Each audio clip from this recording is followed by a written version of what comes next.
My name's Amber, and I will be doing a presentation about test bias. The article I chose is called Exploring Various Interpretations of Test Bias. Test bias is a big topic today. Many people talk about it and have problems with it and want to fix it, and it's kind of hard because there's more than one interpretation or definition for test bias. Test bias is a broad subject. Many groups are affected. Some groups are affected are people of race, ethnic groups, gender, religion, age, culture, education. Just almost any group out there is affected. I will be giving you multiple meanings of test bias and how others see it. The first one is mean score difference. It's the differences between races, like what they score. Like some score higher than others. For example, it said in the article that Asians scored higher than whites, and then whites scored higher than Hispanics and African Americans on many different tests. And it's saying it's because of the questions. They're not culturally diverse, and they don't relate to everybody. I'm conflicted because I feel like there could be other explanations as to why the scores are lower. If it's a test in the classroom, you're usually tested on what the teacher teaches. So maybe it could be like their home life or what they're going through. There could be other explanations of the score gaps. The next meaning other people refer to when it comes to test bias is differential predictive validity. And this means that people feel that one test shouldn't determine if they get into something like college or if they graduate or, get a job. It says they feel a test shouldn't predict future outcomes. It says that, things can intervene during test time or afterwards that could change the outcomes, so they shouldn't just go by a test. I don't really feel this is biased because they don't just consider the test. Like, to get into certain colleges, you have to have a certain GPA anyway, so they have to have some way to narrow it down. So I feel like that's why they do the tests. Another meaning on the article was group performance on specific items. And this is like just items on the test that they feel are biased.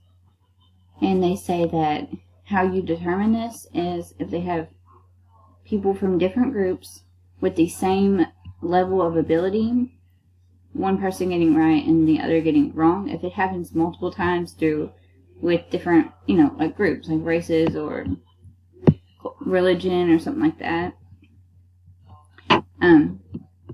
I do think that this occurs because some questions are maybe focused more towards a certain group. It says that they have been working on fixing this, and that's how they judge it, and then they can eliminate the questions or change them to make the test a better thing. I think it's great that they're working on that. Another meaning on the article was unequal consequences of tests used across groups. And it says that people feel that it's unfair to use tests to determine outcomes.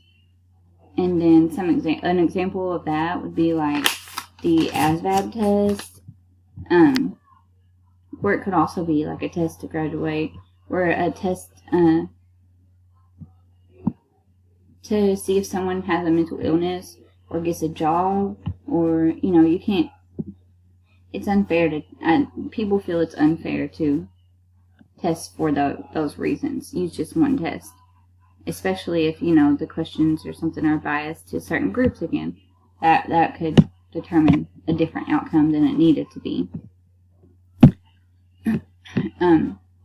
This article went on to talk about how they are trying to fix the tests and make them more fair. They're testing people and trying to figure out the best questions to use. It said that nowadays a lot of the questions aren't as biased as they used to be, and so I think that's awesome. So I feel this article was good in explaining the different definitions. It's a good way to let everyone know that you don't just mean one thing when you're talking about test bias. It can mean multiple things. Race and cultural differences were a big part in this article, and I feel like that's because it's a big part in the real world also right now. It pointed out that, as I said, they are trying to correct the tests, and I think that's a good, because tests do play a big part in the world today. I feel like a lot of the different definitions were real close together, like almost the same. So I don't think it had to break it up as much as it did. It made it a little confusing, but overall, this was a good article that showed me a lot, and I hope I helped you guys realize some things too.